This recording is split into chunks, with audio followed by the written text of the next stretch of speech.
Hello and welcome to this newest edition of Color with me. Today I will be reading more of Romeo and Juliet. So where we left off here, there had been a fight in the last episode, and Lady Montague had asked Benvolio if he had seen where Romeo was. So here's where I left off. This is 6% into my book here.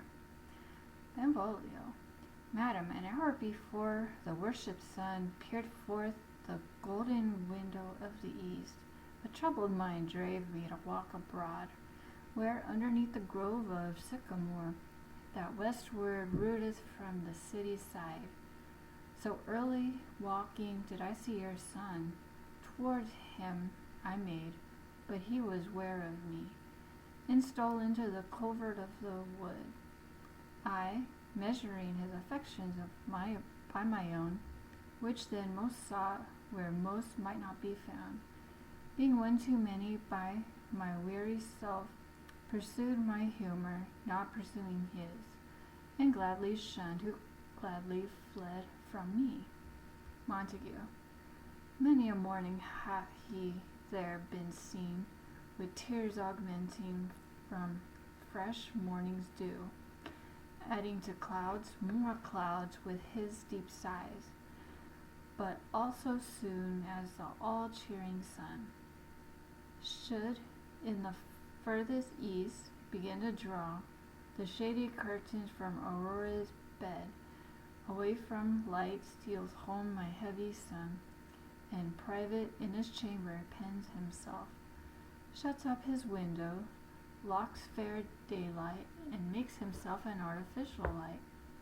Black and portentous must his humor prove, unless good counsel may the cause remove. Benvolio, my noble uncle, how do you know the cause?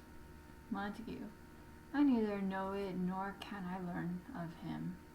Benvolio, have you importuned him by any means? Montague, both by myself and many other friends, but he, his own affection's counselor, is to himself, I will not say how true, but to himself so secret and so close, so far from sounding in discovery, is that, as is the bud bit with an envious worm, ere he can spread his sweet leaves to the air, or dedicate his beauty to the sun. Could we but learn from whence his sorrow grows, we would as willingly give cure as know. Benvolio, see where he comes, so please you step aside, I'll know his grievance, or much be denied. Montague, I would thou wert so happy by thy stay, to hear true shift. Come, madame, let's away. Exeunt Montague and Lady Montague. Enter Romeo. Benvolio, good morrow, cousin. Romeo, is that a day so young? Benvolio, but near struck 9. Romeo, ay me, sad hours seem long. Was that my father that went hence so fast? Benvolio, it was. What saddens lengthens Romeo's hours? Romeo, not having that which having makes them short. Benvolio, in love? Romeo, out.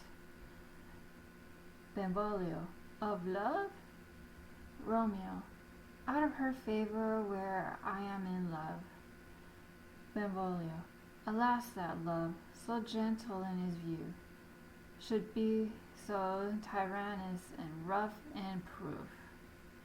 Romeo, alas that love, whose view is muffled still, should without eyes see pathways to his will. Where shall we dine, O me? What fray was here? Yet tell me not, for I have heard it all. Here's much to do with hate, but more with love.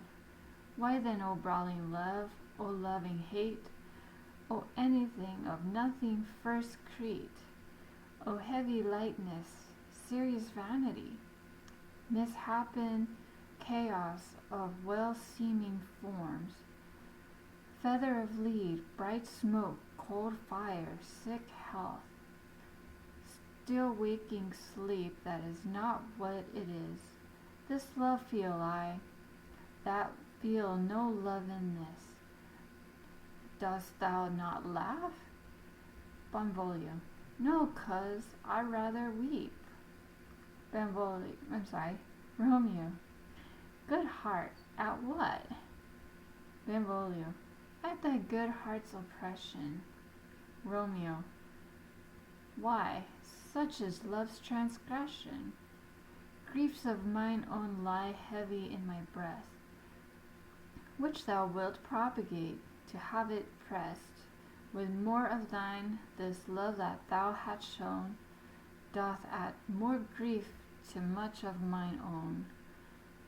Love is a smoke wrath with the fume of sighs, being purged of fire sparkling in lovers' eyes, being vexed, a sea nourished with lovers' tears. What is it else? A madness most discreet, a choking gall, and a persevering sweat. Farewell, my coz, going. Benvolio. Soft, I will go along, and if you leave me so, you will do me wrong. Romeo. Tut, I have lost myself, I am not here. This is not Romeo, he is some other where. Benvolio. Tell me in sadness, who is it that you love? Romeo. What, shall I groan and tell thee? Benvolio. Groan? Why no, but sadly tell me who. Romeo. Bid a sick man in sadness make his will. Ah, word ill-gurged to one that is so ill. In sadness, cousin, I do love a woman. Benvolio. I aimed so near when I supposed you loved. Romeo. A right good markman, and she's fair I love. Benvolio. A right fair mark, fair coz, is soonest hit.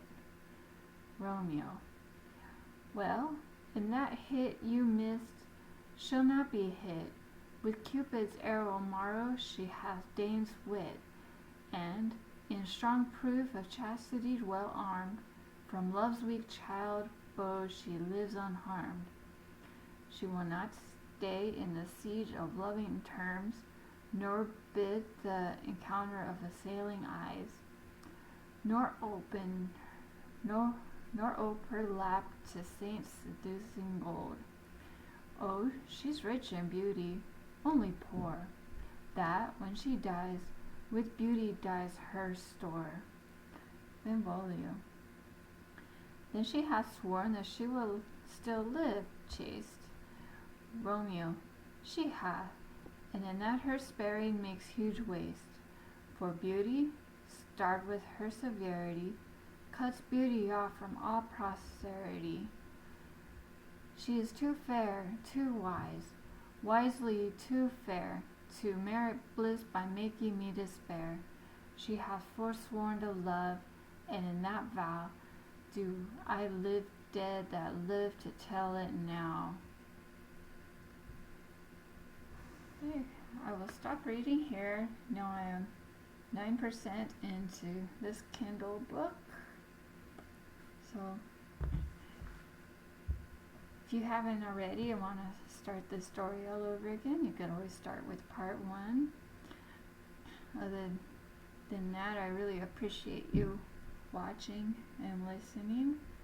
Also, if you haven't already, please give it a like, subscribe, so that you don't miss future content. And I really appreciate to know if you like this sort of thing, because it does take a little bit more work to go ahead and paint it first and then to do a voiceover on top of that while I'm reading. Okay.